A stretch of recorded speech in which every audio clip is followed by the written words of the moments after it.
97.3. More variety. The city is alive on 97.3. City 97.3. Accra. Good afternoon, Ghana. It's 12 o'clock. Time to reach for mobile water. Mobile water, unique in every way. Citi Prime News at 12 midday. Update you on all the running stories and connect you to the newsmakers. City News.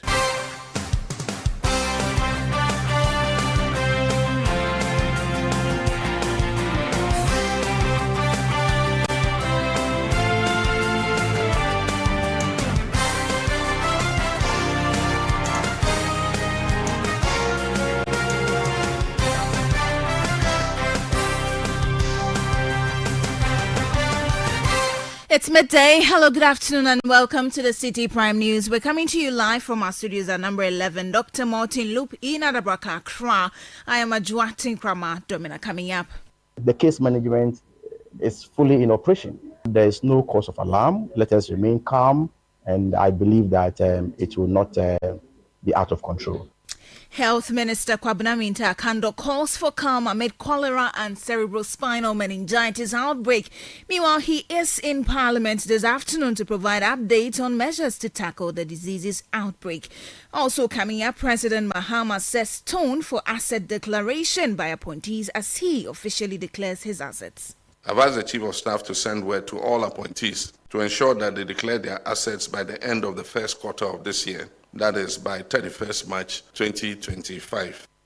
Still in the bulletin, government launches National Education Forum today amid concerns by Catholic Bishops' Conference over seeming exclusion from engagements. This forum is an opportunity for us to take stock of where we have come from, where we've got to, and then how we can re-strategize. And later in the bulletin, energy sector players meet government tomorrow over possible privatization of the electricity company of Ghana. Tomorrow there will be a meeting leading by the TUC and then the Public Workers Union with some national division executives of the union, which happen to be the senior staff and the junior staff of ECG. So we'll be at the ministry to meet the committee. Stay with us for details of these and more stories coming your way in 30 minutes. Remember, the bulletin is live around the globe on citinewsroom.com. We're also live on YouTube, on Facebook, on Citi 97.3 FM. Across the country, we are live on a number of affiliate stations. In the Western region, we are on Premier 100.5 FM in Takoradi, Beach 105.5 FM in Takoradi. If you're in the Bono region, tune in to Greener 95.9 FM in Sunyang, Ashanti region, Orange 107.9 FM in Kumasi. In the Volta region, this is Holy FM 98.5 in Aplawo. In the Northern region, you can also find us on Dasuma 99.1 FM in Yendi. In Upper East, this is Word 88.3 FM in Zuarungu. And in the Upper West region, find us on Bugli Radio 88.6 FM in Wa. Please stay for details. Citi Prime News at 12 midday. Update you on all the running stories and connect you to the newsmakers. We're grateful for your company this afternoon. The Health Minister, Kwabena Akando, is in Parliament to give us some updates on how the government is managing the diseases outbreaks in terms of the cholera and the cerebrospinal meningitis. Currently, he is on the floor of Parliament, so we'll cross over to him. But before that, the Minister has called for calm as the country deals with the cholera and the cerebrospinal meningitis outbreaks. Now, he assured the public that the Health Ministry, in collaboration with the Ghana Health Service and donor agencies, is actively addressing this situation. The ambulance services has been activated, and the case management is fully in operation. There is no cause of alarm. Let us remain calm, and I believe that it will not be out of control. And the cholera too. The good news is that when we went to the grounds for first-hand information, even the suspected cases are drastically dropping. In some of the areas for the past 3 weeks, we've not recorded any death. We went to Afutu, we went to Swedru, we went to Avle. And again, we have started vaccination. And so we will encourage everybody, especially the people in the affected areas, to take advantage of the vaccination. More importantly, especially with cholera. So that's Kwabena Minta-Kano. He's a Minister for Health. Now he's live in Parliament giving the parliamentarians update on the status of Ghana's fight against cholera and the CSM. Let's cross over now and listen to him. The ongoing outbreak. It is worth noting, Mr. Speaker, that Streptococcus is very fatal and usually starts early in the meningitis season, only to be followed by Neisseria, which is less fatal but spread wider and responds to vaccination. Mr. Speaker, I must put on record that the current meningitis outbreak in the Upper West region is rightly a cause of serious concern. This concern is not just because of the current outbreak, but because the Upper West region has consistently recorded high numbers of meningitis cases during the dry season in recent years. Mr. Speaker, in the current season, as of Sunday, 16 February, we had recorded over 129 cases and unfortunately 16 deaths, while 29 people are currently on admission. The districts most affected, Mr. Speaker, are Wa Municipal, Nandoli, Wa West, Drapa, and Nandom. Mr. Speaker, despite the substantial number of cases and unfortunate deaths, I wish to assure the House and the good people of Ghana that we have made considerable efforts to keep the outbreak under control. Our efforts are paying off, Mr. Speaker. Already, a wave of improvement is evident in the Upper West region, where new meningitis cases are decreasing. This positive change follows the Ministry of Health's swift and decisive actions, which included deploying experts to support local teams, conducting a high-level visit to assess the situation and providing support, and ensuring free treatment for all affected individuals. We also activated the Emergency Operations Center for coordinated response efforts and engaged in consultations with international experts. The mobilization of essential antibiotics and targeted public awareness campaign have further boosted our efforts controlling the outbreak.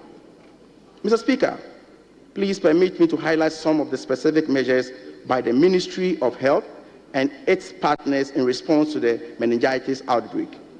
Deployment of experts. We have dispatched a team of experts from the national level to support the regional and district health teams in managing the outbreak. Free treatment. We have exempted all individuals affected by meningitis from paying for treatment, ensuring that everyone has access to the care they need. Emergency Operations Center. We have activated the Emergency Operations Center at the national and the regional levels to coordinate the response efforts. Coordination meetings.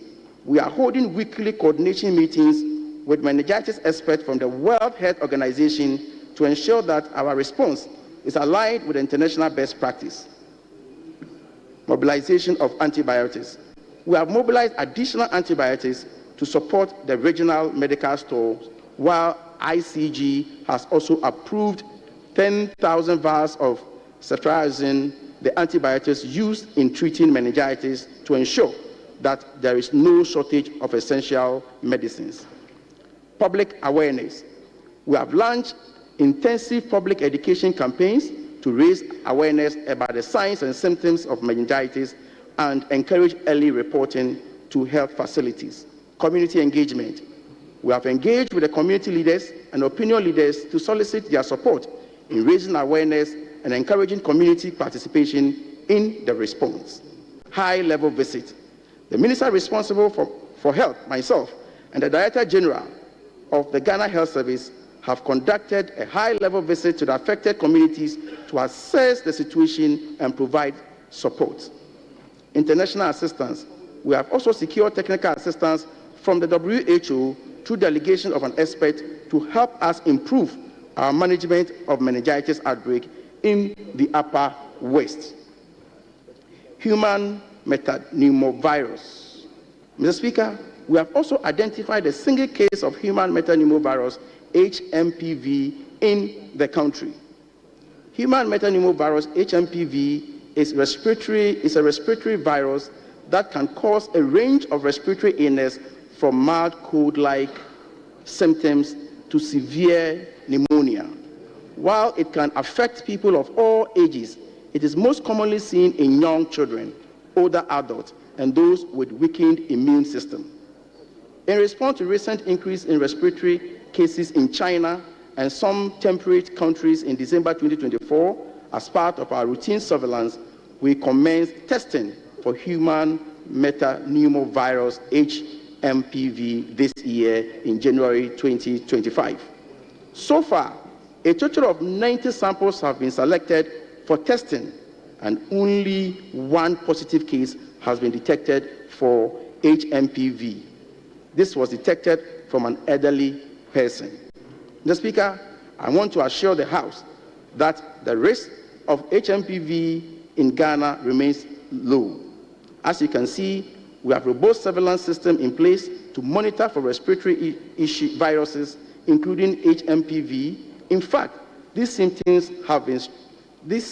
systems have been strengthened in recent years, particularly following the COVID-19 pandemic. We therefore assure the country that any case of HMPV will be quickly identified and managed to prevent the spread.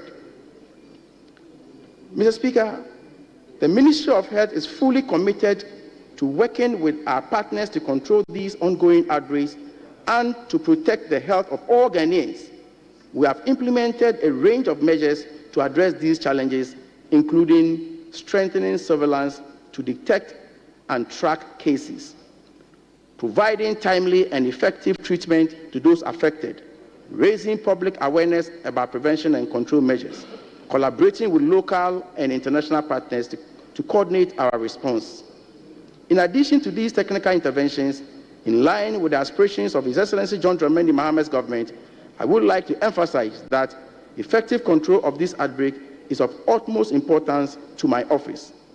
It is for this reason that in the past week alone, I joined health workers at health facilities and in communities to better appreciate the issues on the ground in order to provide more informed support.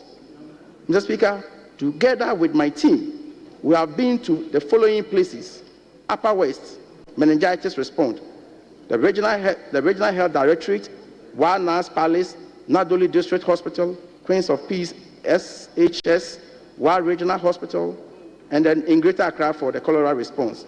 Mamprobi Hospital, Matters of Uganda School, Winneba Municipal Hospital, Winneba Township, Winneba Beachfront, Swadro Municipal Hospital. Mr. Speaker, at this juncture, I would like to encourage all health workers, especially those in the hard-hit districts, to support the ongoing response to the outbreak. Similarly, I would like to call on the municipal district assemblies, including local authorities responsible for water, sanitation, and food safety, to actively play their part in enforcing local bylaws, ensuring access to safe water and food, and supporting awareness creation. In addition, I also appeal to our friends in the media to support the public education and awareness some more to fully prevent any further spread of these outbreaks. So that's the Health Minister, Kwabena Minta-Kano. He's in Parliament providing updates on how the government is fighting the cholera and the cerebrospinal meningitis outbreak. He has also mentioned the human metapneumovirus, the HMPV, which he says that Ghana has one suspected case, but adds that the risk of spread is minimal. So we'll get you more updates on this address in Parliament in our subsequent bulletins. But now let's move on to some other stories. Stakeholders in the education sector are hopeful that the National Education Forum, set to be launched today, will help bridge the gap between rural and urban education. Speaking to Citi News ahead of the launch, Volta Regional Education Director Francis Yao Agbemadi noted that the forum would provide strategies to effectively tackle existing imbalances. This forum is an opportunity for us to take stock of where we have come from, where we got to, and then how we can re-strategize so that we can advance better in education. In the region, there is huge imbalances in terms of quality education delivery between the rural and the urban centers, most particularly those areas that are hard to reach in terms of highland. So that's the Volta Regional Education Director, Francis Yao Agbemadi. We apologize for the poor sound quality. Now, the Ghana Education Service has revoked the appointment of all teaching and non-teaching staff yet to be enrolled onto the government payroll. Now, this follows a directive from the President which orders the revocation of public sector recruitment made by the previous administration before December 7, 2024. The GES has instructed all regional, metropolitan, municipal and district directors of education to ensure full compliance with this directive. You're still listening to the City Prime News. Still ahead in the bulletin, President Mahama sets tone for asset declaration by his appointees as he officially declares his asset. We'll bring you details of this and more stories shortly. Please stay. City Prime News at 12 midday. Update you on all the running stories and connects you to the newsmakers. This March, we invite you to splash in the pool of cultural expressivity and soak yourself in the celebration of indigenous authenticity in our Heritage Month.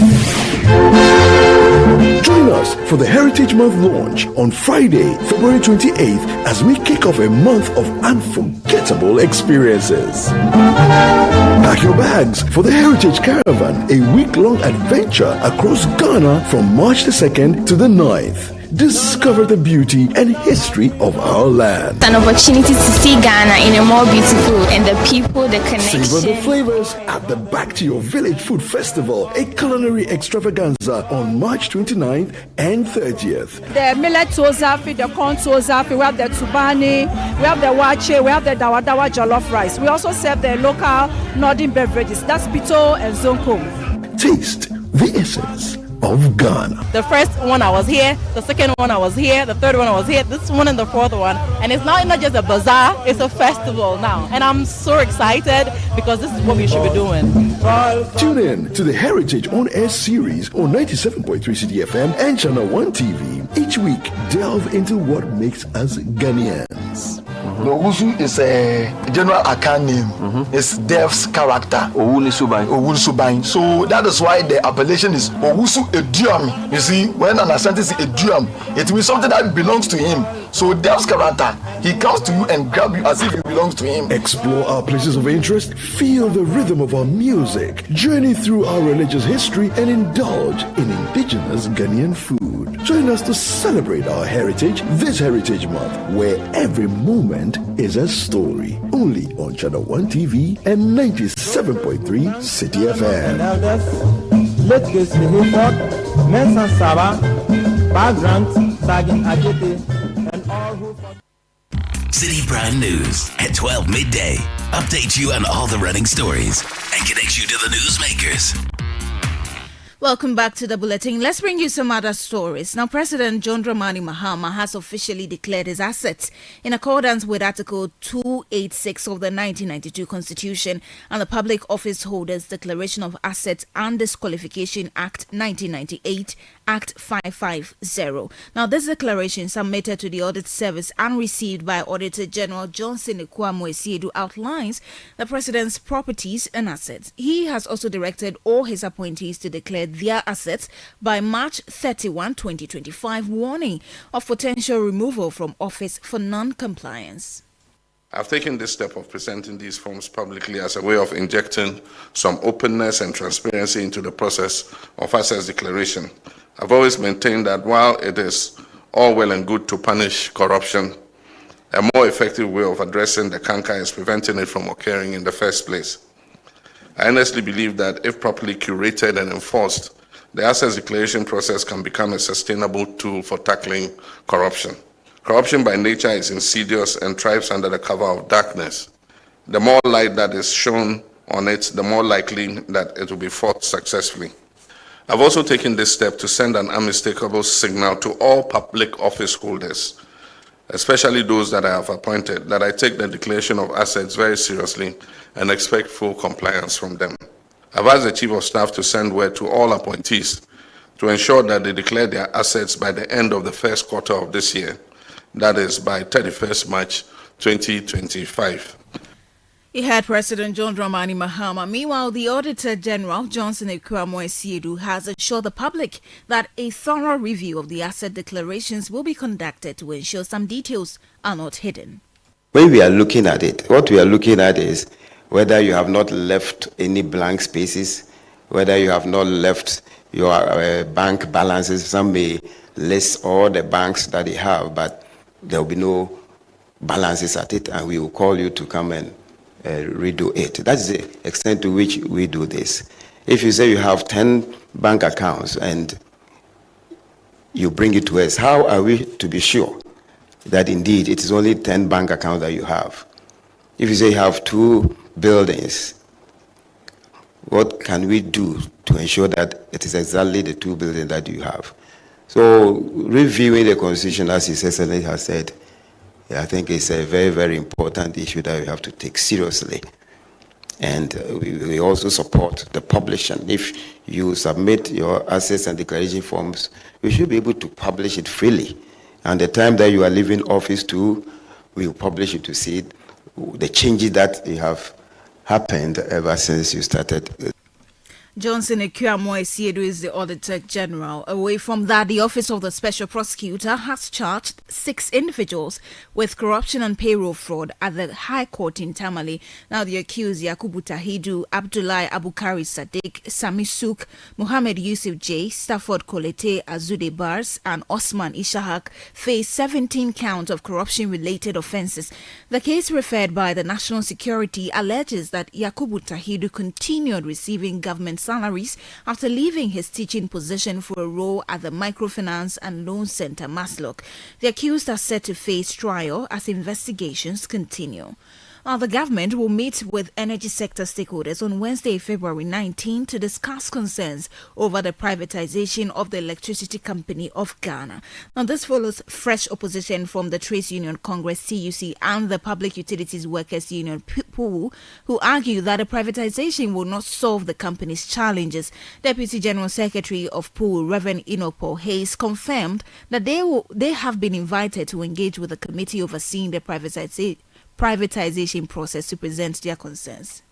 Yeah, so I think it's appropriate that when we met the minister assured us that he wants to engage us. He cannot go ahead to do anything without engaging some major stakeholders, which Public Utility Workers Union happen to be a major stakeholders when it comes to ECG, because we have about 8,000 workers. And then the TUC happens to be the main working front, Labour's front, and it's also part.